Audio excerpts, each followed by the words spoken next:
Hi there, everyone. Welcome to Believe in Bills. Adam Benigni, WGRZ TV, and Sal Maiorana with the Rochester Democrat and Chronicle, who is live from the Scouting Combine in Indianapolis. Sal, how's it going out there? It is. It's good, Adam. These are long days, especially Monday and Tuesday, because we got Sean McDermott on Monday afternoon, and then Brandon Beane on Tuesday, and they talked for a long time and said a lot of things. All the media is here, local media. I'm talking about. So there's a lot of questions, and we hadn't spoken to them since the AFC Championship game. So yeah, it's a good place to be. As far as players today, had a little bit of problem. This was the first day of availability, and the defensive lineman. There was a backup. Something must have happened with a medical situation. Maybe someone needed an MRI. Whatever it was, everything got backed up. And it was not a good situation if you're trying to gather content on defensive linemen, which we believe the Bills are going to be interested in. So, yeah, that wasn't a great part of today. But otherwise, everything's going good. Love Indy. You've been here many times. It's a great city, easy to get around. So outside of the little snafu today, all good.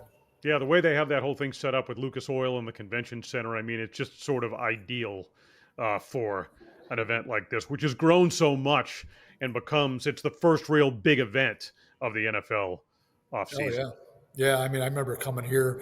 We used to do it in the old Hoosier Dome before they built Lucas Oil, and they just had us out it was like a big luxury area for game day because it just wasn't a very big event. And you literally were crammed in like this, and it was just complete chaos before they moved us across the street here to the convention center where there's literally an entire city block of space in this convention center. So it's a much better setup that way. Plus, I get a lot of steps in here, Adam, because there's a long way from the media area to the media room. So I get a lot of good steps in here on my never-ending quest to lose weight. Yeah, well, hey, I mean, you are consistent, if nothing else, with that, man. Every time we do one of these, you've just finished your step. So I'm walking I like the hearing dog that. or something. Yeah, exactly. All right, quick word from the sponsor, and then we're going to get into it. Bet Online is the world's most trusted betting platform and your number one source for online betting. In 2025, the largest selection of odds on everything from the NBA and college hoops. March is, of course, just about upon us. The NHL and UFC as well. Bet Online, the game starts here. So, I mean, there's two or three ways we can go with this. As you mentioned, this is the first time we had talked with Sean McDermott on Monday and then Brandon Beane on Tuesday. And quite a bit came out of that, especially in terms of McDermott, more than you would necessarily expect on a couple of fronts. Why don't we start there? There's also some news involving Khalil Shakir, the receiver, and a contract extension. We'll get into that. And then we'll finish up with your early thoughts on as we project and look ahead to the draft and they might be interested in. Let's start with McDermott and Beane.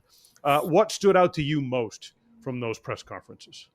Yeah, I mean, both guys, once again, because they both talked about Keon Coleman at the end of season press conferences, and it came up again. I mean, they have been harping on this. So clearly they're trying to send a message to Keon Coleman that post-injury, that just wasn't good enough. And we all saw it wasn't. He did not have a good after he came back from the wrist injury. I think he missed 3 or 4 games, whatever it was. He had they both have said this. He was starting to make progress. He had a nice game out in Seattle there.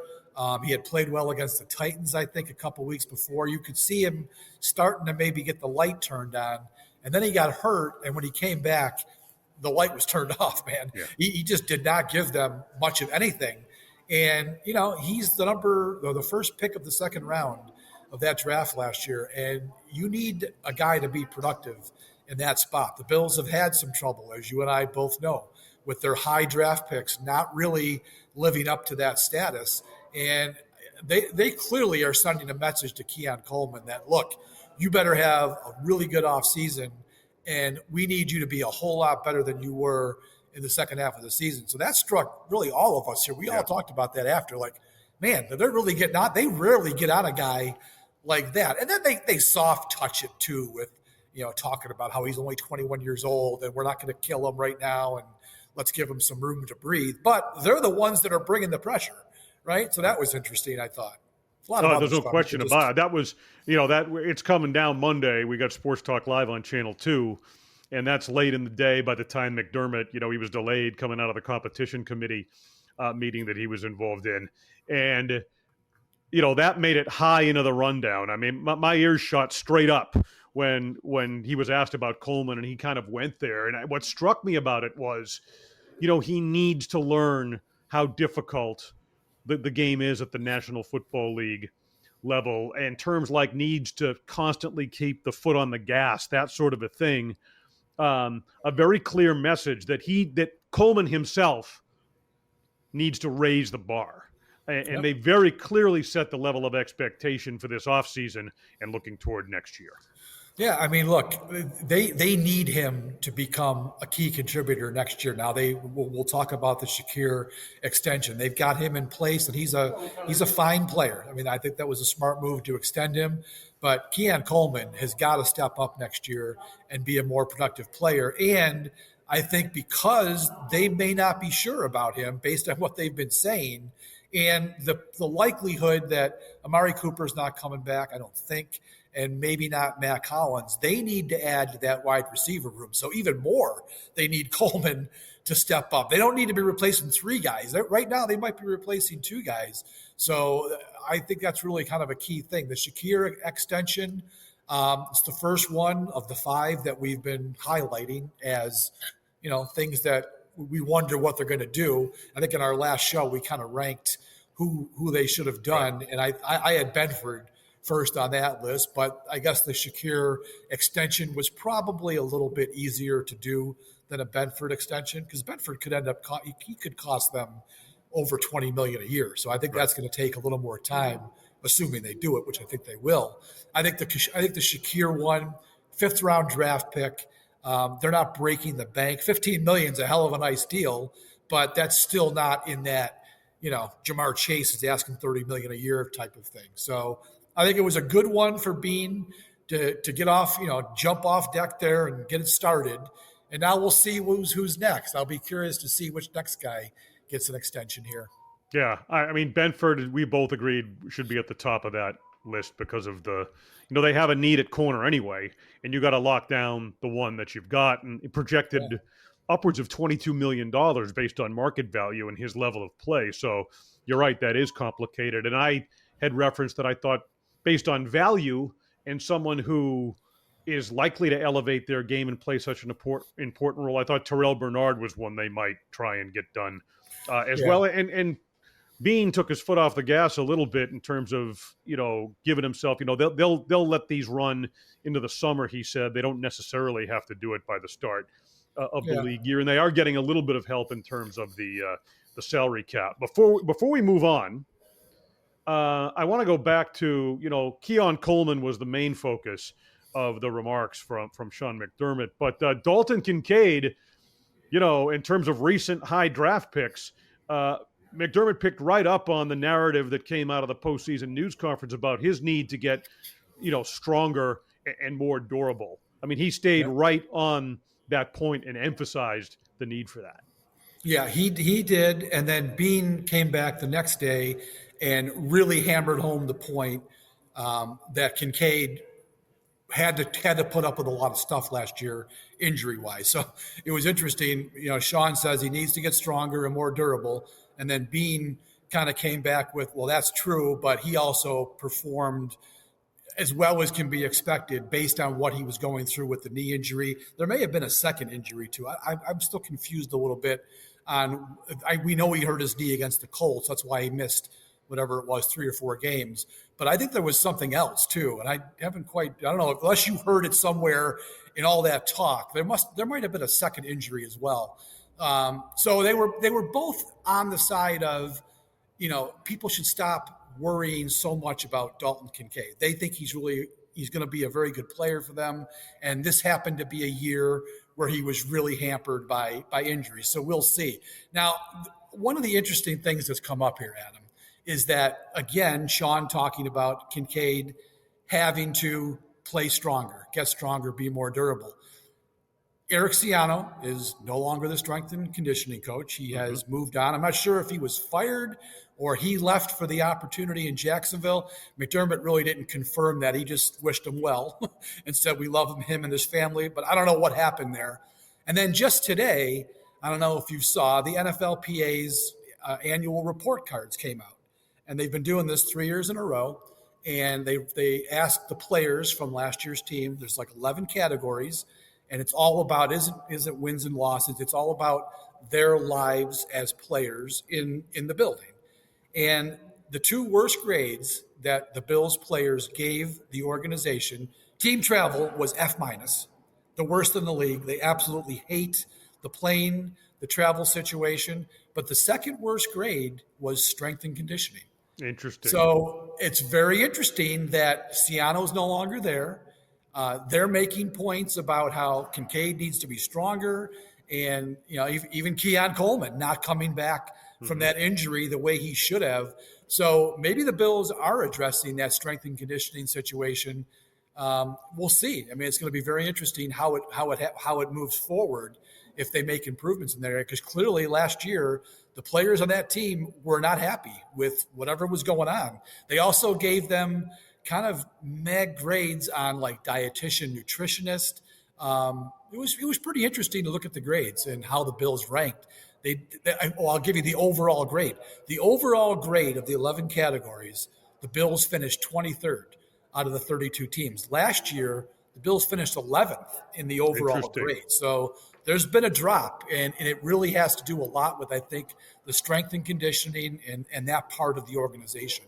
They built that amazing facility, right? Yep. And to hear that, I had not seen that at the time that we have recorded. It just literally just came out 20 minutes ago. And to hear McDermott going back to Kincaid, I thought it was interesting how he talked about, going from year one where Kincaid had made an impact and then transitioning and dealing with the injuries and kind of the cumulative effect over 2 NFL seasons, right? But he talked about, I think he used the words pattern or tendency when it came to Kincaid's durability, and that he finished the point by saying we really need to address this and find solutions to it. So that fits right in line with what you're talking about. I mean, interesting. I mean, to be fair, the Bills look at how healthy they were as they got toward the end of the season. And that's a really good point. They were very low on the list of man games lost for the season. And we all saw there were injuries on the defense, which was a problem. But when you look at the whole league, the Bills' injury situation was one of the best ones in the league, especially on the offensive side. They hardly lost anybody on offense. So it's really weird how this whole dynamic about the players apparently not being real happy with what's happening behind the scenes there, but only a few players really missed any type of significant time, and Kincaid was one of those. All right, so let's get to the narrative on the defensive line and kind of what they're looking for. It's early and when you're drafting 30th, it's hard to project. I mean, Brandon Beane would be first to tell you it's hard to project who's actually going to be there. You've made a couple of interesting suggestions in your articles in the DNC and your reporting from out there, but I didn't think, the narrative being, look at what the Eagles, how they built that defensive front, look at what they're able to accomplish against the Chiefs in winning the Super Bowl, and how the Bills, you and I have talked about this a number of times through the course of the year, really philosophically with how they build their defense, right, are short of that. And the results, again, speak to it. I didn't get, they're open to it, but they were kind of, I thought, vague in their responses. And maybe they don't want to give away too much, but do you get the sense, I guess my question, Sal, is that there is going to be some type of philosophical shift in terms of how they build that defensive line, particularly on the inside, moving forward? Yeah, I don't know if they're not going to give up that type of information. And I'm not quite even sure if we can glean anything that was said about a shift in their philosophy on the defensive line. Now, I did ask McDermott point blank about playing more man defense because they did hire this Ryan Nielsen. Is it Ryan Nielsen who was going to be the? Yeah, I forget, one of these defensive hires apparently. Defensive assistant. right? Right. He's been schooled. He's very good with man-to-man coverage or whatever. And we saw them play a little bit more man in the playoffs. I asked McDermott about that. Are you considering playing more man coverage? And he said, no, don't read too much into that. That was a lot of circumstance, especially in the Kansas City game where they did play a lot of man because they couldn't stop. Mahomes was getting the ball out too quick and they needed to change it up. So he said, don't be reading into we're all of a sudden going to be a man team. So we'll see where that goes. But as far as the defensive line, look, it's been very clear that they've had a philosophy of what type of defensive lineman they like here. They want guys who are versatile, who can play. They want their edge rushers to be able to move inside and help out in passing situations. And they also want guys who are athletic, not so much big, brutish type of players, right? Ed Oliver is the clear example of that. But whether they want to admit it or not, Adam, this defensive line is too light. They need to get some bulk on that group. Ed Oliver needs more than Daquan Jones playing next to him. If they want him to be the player that they've drafted him to be, a penetrating, quick defensive tackle who can disrupt in the backfield, he's not able to do that if he hasn't got a guy next to him who's a 340-pound guy who's going to swallow two blockers. Daquan Jones has been able to do that in flashes. I mean, he's been a decent player for the Bills when he was healthy. Obviously, missed a lot of last year, or 23. He's been okay at that, but they need better. He's 33 years old, Adam. I mean, I'm perfectly on board with if they move on from him and saving some money on his he's owed $8 million this year. I would be okay with them moving on from Daquan Jones and drafting a stud defensive tackle. I've been pointing to that for the last month, that I think that's where they need to go. So we'll see, but they need to change the philosophy of the defensive line and what they expect those guys to be and what they expect them to do. Yeah, there's no question they have to do it. And the Eagles are, of course, the ultimate example of it.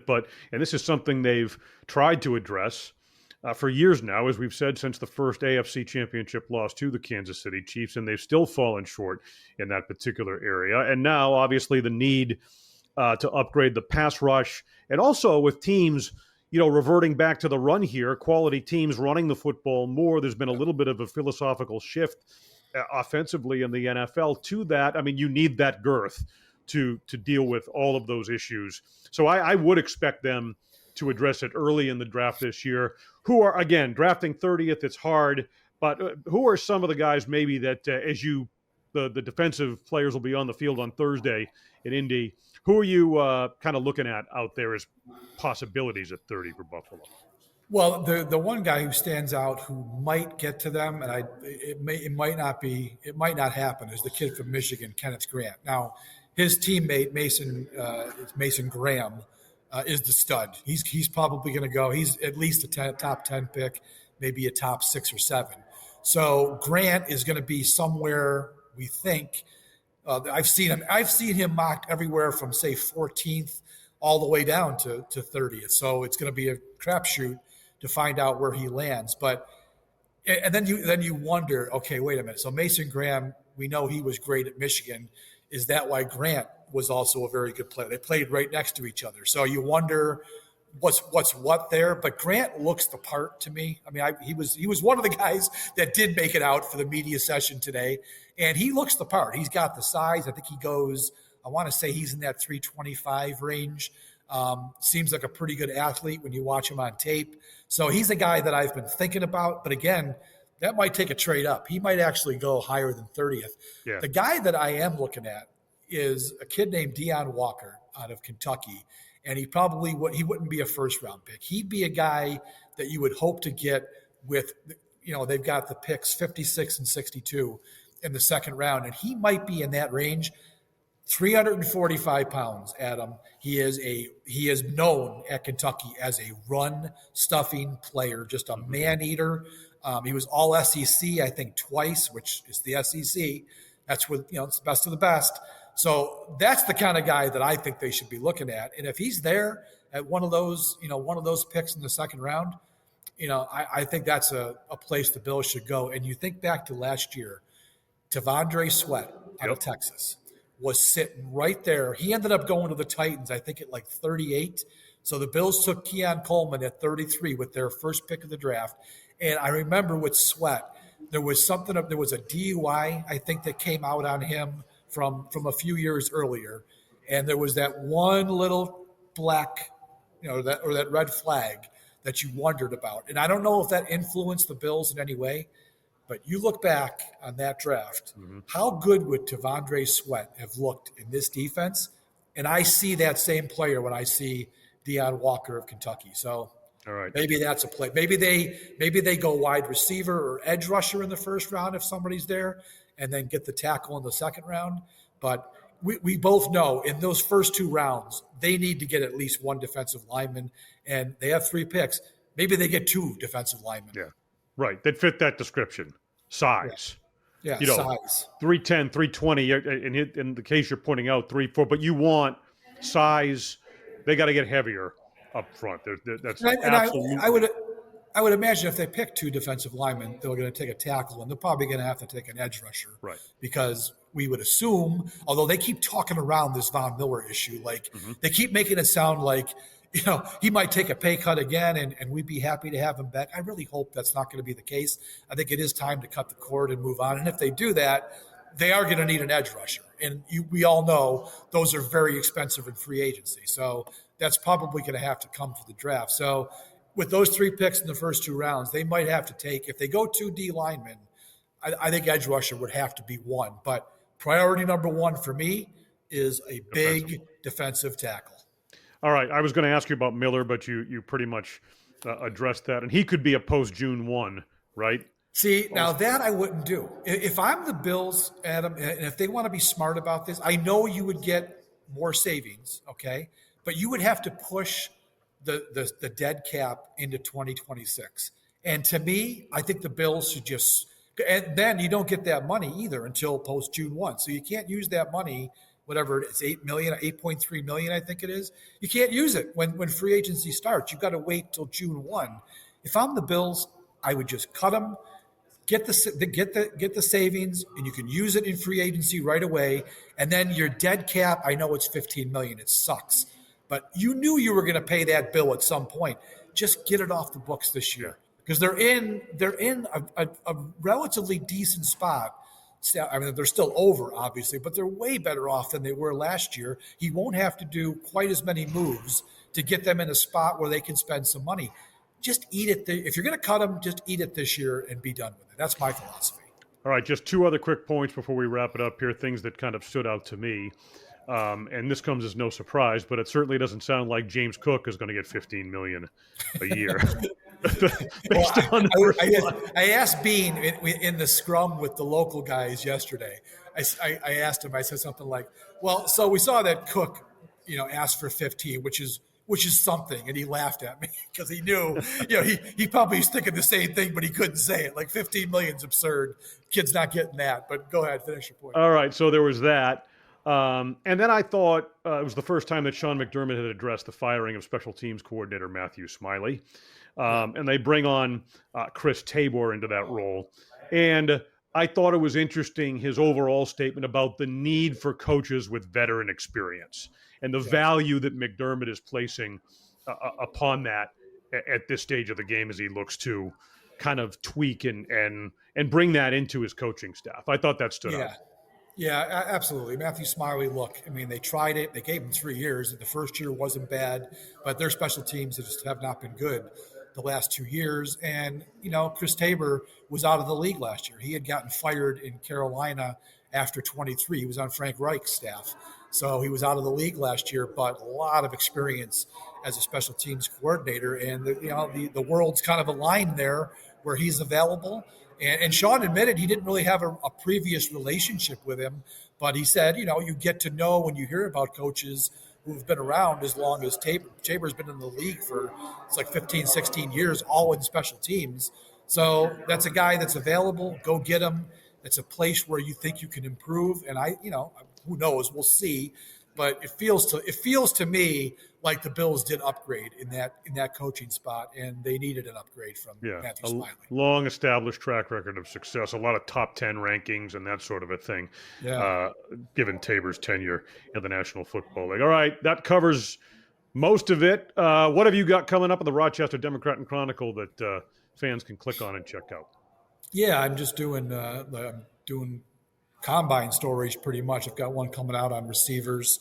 The need, that was one of the things that came up too. I asked both Beane and McDermott about, we seem to ask them, I don't know if you saw the little exchange I had with Beane on that too. I said, don't you have to add speed this year? We ask you every year. And he says, well, I know that's your way of telling me that I need to do it, Sal. Listen to it. I laughed. So that was pretty funny. But it's true, right? I mean, they have not really done that. They had the chance last year with Xavier Worthy, and they didn't. So, I think adding a speed receiver, and Sean came right on and said, he said, yeah, number ones are nice if you could get them. They're hard to find, he said, but difference makers certainly make a difference out there, and the Bills don't have that at receiver. So they need to take a long, hard look at adding one of those guys.